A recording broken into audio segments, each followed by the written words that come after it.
નમસ્કાર મિત્રો, અમારી ગુજુગુરુજી યુટ્યુબ ચેનલમાં આપ સૌનું સ્વાગત છે। શાળા ઉપયોગી અને શિક્ષક ઉપયોગી તમામ માહિતી સચોટ અને યોગ્ય માર્ગદર્શન મેળવવા માટે અમારી ચેનલને સબસ્ક્રાઇબ કરી રાખો।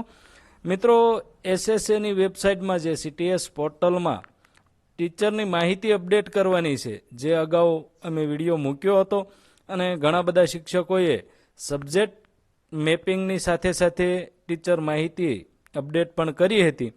ત્યારબાદ પોર્ટલ અપડેટ થવાને કારણે ફરી વખત સહી ટીચરની માહિતી છે એ અમુક ઉમેરી થવાને કારણે ફરી વખત માહિતી અપડેટ કરવાની થાય છે અને જેની તારીખ પણ 30 જૂન સુધીની આપવામાં આવી હતી, જેથી કરીને જ્યારે ટીચરનું જે સેટઅપ નક્કી થાય છે તેમાં પણ તે દર્શાવવામાં આવશે।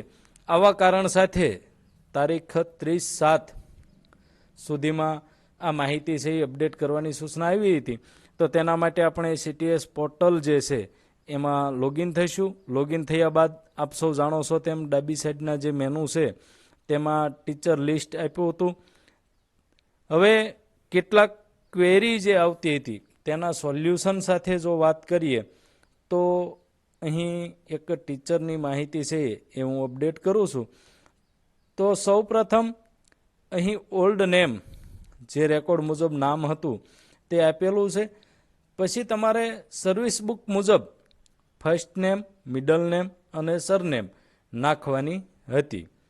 ત્યારબાદ એક માહિતી એવી હતી, અહીં સૂઝ ફાઇલ કરીને આપેલું છે, ત્યાં સહી શિક્ષકનો એક ફોટો અપલોડ કરવાનો છે, જે તમે અહીંથી ક્લિક કરી અને ફોટો અપલોડ કરી શકો છો।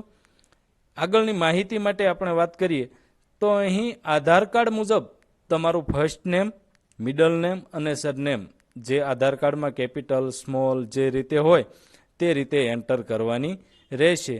ત્યારબાદ નેક્સ્ટ ઉપર ક્લિક કરશું, પરંતુ અહીં જે મેં આધાર કાર્ડની ડિટેલ નાખી નથી એટલા માટે થઈને મને આધાર કાર્ડની માહિતી અપડેટ કરવાનું કહેશે। તો સૌ પ્રથમ આપણે આધાર કાર્ડની માહિતી છે એ અપડેટ કરશું। ઘણા બધા મિત્રોના પ્રશ્નો હતા કે આધાર કાર્ડ નંબર અને પાન કાર્ડ નંબરમાં ઘણા બધા મિત્રોને એરર આવતી હોય, તો એના માટે થઈને જો તમારે આધાર કાર્ડ અથવા તો પાન કાર્ડમાં એરર આવતી હોય તો ત્યાં 00 એન્ટર કરી અને તમે સહી એન્ટ્રી કરી શકશો, જ્યાં તમે તમારા મૂળ નંબર નાખવાની બદલે 00 એન્ટર કરવા। અને આ સિવાય જો વધારે કોઈ પણ જાતની મુશ્કેલી આવતી હોય, ઘણા બધા નવા જ્ઞાન સહાયક મિત્રો અથવા તો નવા વિદ્યા સહાયક મિત્રો અગાઉ ક્યાંય જોબ કરતા હોય તો તેમને એરર આવશે, તો એના માટે થઈને તેમને છે એ તમારા તાલુકા એમઆઈએસનો કોન્ટેક કરવાનો રહેશે। તાલુકા એમઆઈએસના કોન્ટેક કરતાની સાથે તમારું સહી સોલ્યુશન આવી જશે। હવે મિત્રો, આધાર કાર્ડ નંબર એન્ટર કર્યા બાદ જે બીજું સ્ટેપ છે એ છે સર્વિસ ડિટેલ, જેમાં તમારે એસઆરપીએન નંબર જે કર્મયોગી પોર્ટલનો નંબર છે એ પણ અહીં એન્ટર કરવાનો છે।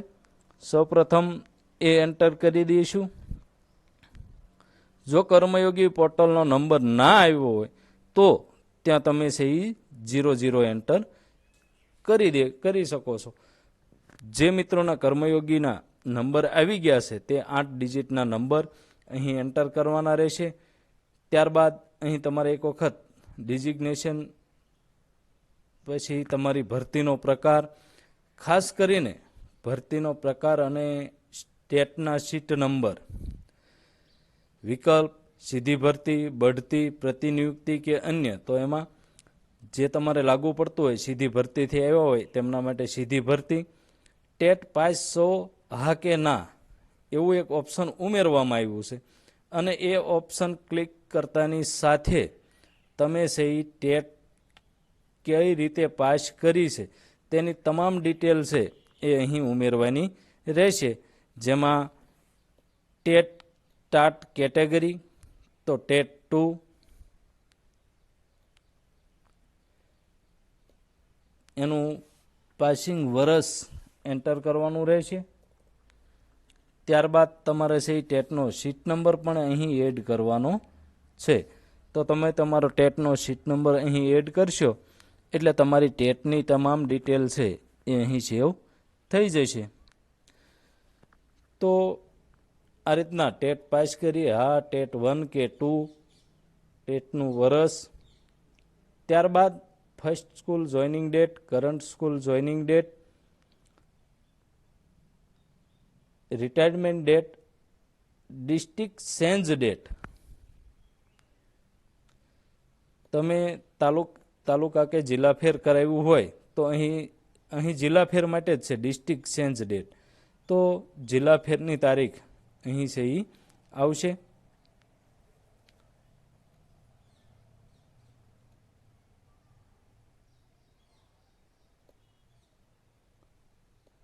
અને કરંટ સ્ટેટસ શાળામાં, તો કે શાળામાં હાજર છે અથવા તો બદલીથી છૂટા થયેલા છે. આ તમામ વિગતો છે એ સેવ કરી અને આપણે આગળ વધશું. એટલે અગાઉ આપણે જે ક્વોલિફિકેશન અને ટ્રેનિંગનું સેવ કરેલું હતું તે ઓટોમેટિક સેવ જ હશે. તો આ રીતના તમામ શિક્ષકની માહિતી છે એ તારીખ 30/7/2026ના રોજ, એટલે કે દર વર્ષે હવેથી 30/7 પહેલાં આ માહિતી છે એ અપડેટ કરવાની થશે. તો આવી તમામ માહિતી માટે ચેનલને સબસ્ક્રાઈબ કરી રાખો. અમારી સાથે જોડાયેલ રહેવા બદલ આપ સૌનો ખૂબ ખૂબ આભાર.